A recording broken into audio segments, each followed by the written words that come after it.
today we're heading out to a little island that we actually passed on the Fjord Runners tour. It's called Tautra. It's an old... well, the island is old, of course, but on that island is a really old... we're talking... I think it would be around 600 or 700... no, it's closer to 600-year-old monastery, an abbey out there.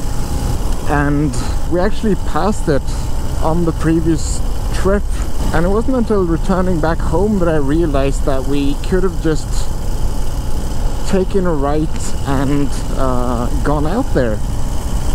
But at least this way that place gets its own dedicated video, because I figured that as time passes you will get to see more of Trondheim, the city center, if that's something that interests you. But this way, with the day trips, the shorter day or weekend kind of trips, will allow me to see places that I haven't seen ever, or that we went to on like class trips and stuff like that when I was a kid, and that I've either completely forgotten or that I'd have a new appreciation of now in my adult life.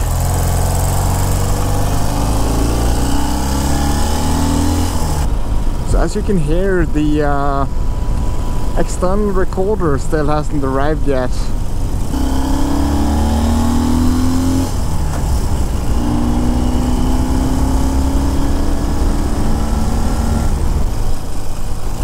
So that's a shorter trip than last time. This will probably be a shorter video because of it. But day trips will probably be... I haven't quite settled on... like, I'm not doing this in a professional way where I need to set a standard or a format or anything like that, but for my own sanity it would possibly be helpful to give that some thought. How should those videos look like? So I've topped up on gas. I actually did top up the oil as well, because this rig is still drinking oil like it was gasoline. Hopefully that is still... I mean, I know that it's in an air-cooled engine, so I know they're supposed to be thirsty. I just hope that it settles down a bit, because it is more than what I would consider normal. So this is actually the at one point it was the main street going down, or it still is I suppose, the main street going through the city center. It has currently been closed for most types of non-commercial traffic, I think. But I think it actually includes commercial traffic as well, with the exception of buses and taxis. Make it easier for those riding bikes to ride their bikes through the city, which honestly, it's kind of nice. And I've been thinking about that regarding my summer plans. I do have a few questions when it comes to riding in other countries,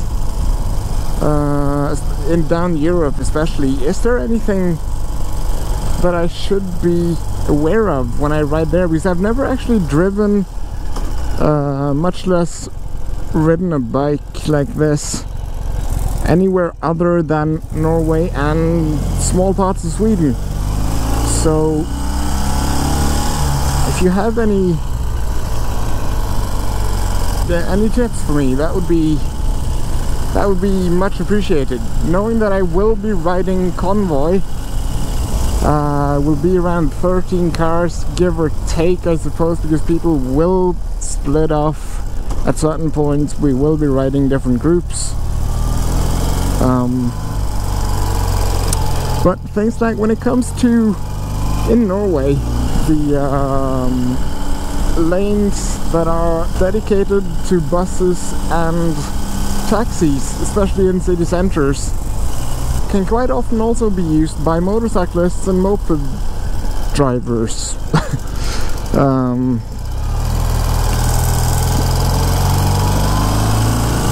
And so I'd like to know, is that something that applies as well in, say, the Czech Republic, Germany, well, those other countries anyway. I'm especially curious about Germany because that's one of the legs of the trip where we'll be driving through city centers quite a bit, from what I understood, and going on like the peak of summer, it'll be quite hot. So I would, if the rest of the guys were to be stuck in traffic, I would love the option to be able to just throw myself into a alternate lane and just whiz past them, find a spot of shadow just to cool down until they catch up with me. Is that something that I could do in Germany, for instance, or in any of the other countries as well, of course?